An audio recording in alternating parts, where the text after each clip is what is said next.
Hello friends, मेरी जी recipes में मैं सबको स्वागत कर रही हूँ। आज मैं विष्णुप्रिया मणिपुरी लंच रेसिपी फिर से शेयर करने जा रही हूँ। आज मैं लंच में ज़्यादा कुछ नहीं बनाई हूँ। आज के लंच के रेसिपी में उड़द दाल के साथ नारियल और मटर के भाजी और तीता करेला के पकौड़े और पापड़।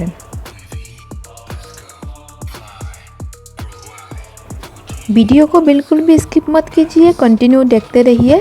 सबसे पहले हम उड़द दाल को रेडी करेंगे। उसके लिए मैंने उड़द दाल को 2 घंटे पहले से पानी में भिगो के रखे था। उड़द दाल को हाथ के जरिए मसलते हुए हम छिलका को अच्छे से निकाल लेंगे। कुछ इस तरीके से हम उड़द दाल को रेडी कर लेंगे, तब अच्छे से छिलका निकल जाएगा उड़द दाल का। उड़द दाल का छिलका निकलने के बाद इसमें पानी ऐड कर देंगे। पानी ऐड करके अच्छे से क्लीन कर लेंगे उड़द दाल को। उड़द दाल बनाना बहुत ही सिंपल है। बहुत सारे तरीके से बहुत लोग बनाते हैं, लेकिन विष्णुप्रिया मणिपुरी में उड़द दाल बनाने के टाइम पे हम लोग हल्दी यूज़ नहीं करते हैं। तो बिना हल्दी के उड़द दाल कैसे बनाया जाता है उसी का रेसिपी आज शेयर करने जा रही हूँ। वीडियो को बिल्कुल भी स्किप मत कीजिएगा। उड़द दाल का छिलका निकालने के बाद अभी इसमें फिर से पानी ऐड कर देंगे। पानी ऐड करने के बाद अच्छे से मिक्स करके 5 मिनट के लिए हम रख देंगे। उड़द दाल अच्छे से क्लीन हो गया है। अभी इस टाइम पे तारो रूट्स भी रेडी करेंगे। मुखी हम रेडी कर लेते हैं। हमारे विष्णुप्रिया मणिपुरी में मुखी बोला जाता है। हमेशा मैं मुखी ऐड करती हूँ उड़द दाल जब भी बनाती हूँ। तो अभी प्रेशर कुकर में उड़द दाल ऐड कर देंगे।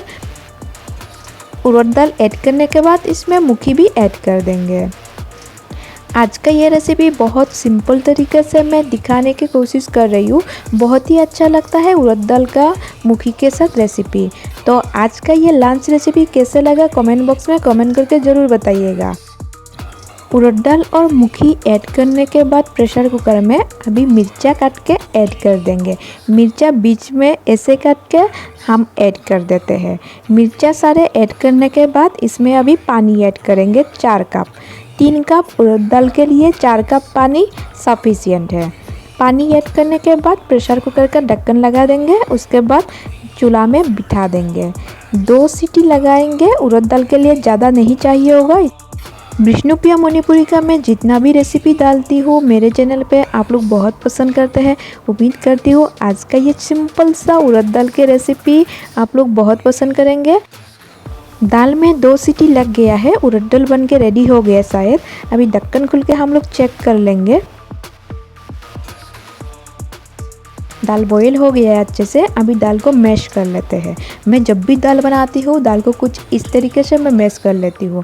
दाल को मैश करने से दाल का स्वाद और भी बढ़िया लगता है। तो दाल को हमने मैश कर लिए है अच्छे से। अभी कढ़ाई बिठा देते हैं। कढ़ाई में तेल ऐड कर देंगे। तड़के के लिए हमने सरसों का तेल 4 से 5 चम्मच यूज़ करेंगे। उसके बाद इसमें 5 फोरन ऐड कर देंगे और कटे हुए अदरक, तेज़पत्ता, सूखा मिर्चा और नन्ना पत्ता ऐड कर देंगे। कंटिन्यू चलाते हुए हम फ्राई कर लेंगे। गैस का फ्लेम में मीडियम रखी हूँ। अच्छे से तड़के के लिए सामान रेडी कर लिए हैं। अभी इसमें दाल ऐड कर देंगे।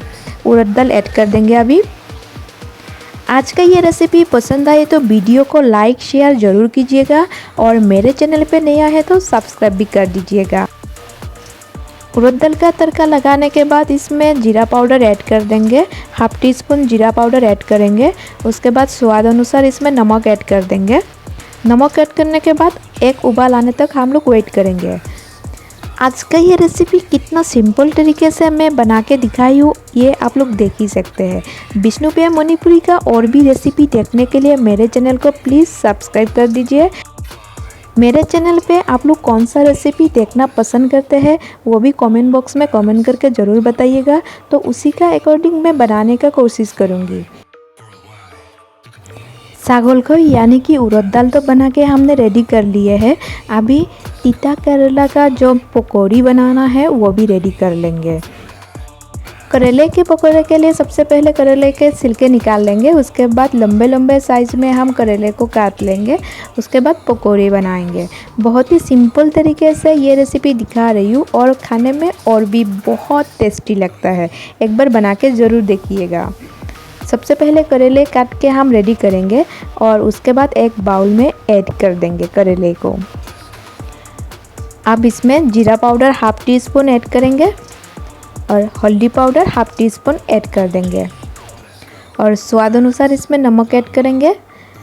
और आज का ये रेसिपी मैं बेसन से नहीं बना रही हूँ, पकौड़े का रेसिपी बेसन ख़त्म हो गया था इसीलिए चावल के आटे से मैं बना रही हूँ। चावल के आटे से भी अच्छे से पकौड़े बन जाता है। मिर्चा काट के मैं इसमें ऐड कर रही हूँ। उसके बाद इसमें चावल के आटा ऐड कर देंगे। चावल के आटा ऐड करने के बाद थोड़ा सा सूजी इसमें ऐड कर देंगे, क्रंची लगेगा सूजी ऐड करने से। सूजी ऐड करने के बाद इसमें थोड़ा सा पानी ऐड करते हुए हम मिक्स कर लेंगे। करेले के पकोड़े के लिए करेले रेडी कर लिए हैं। अभी हम तेल गरम कर लेंगे। तेल गरम करने के बाद उसमें करेले फ्राई कर लेंगे।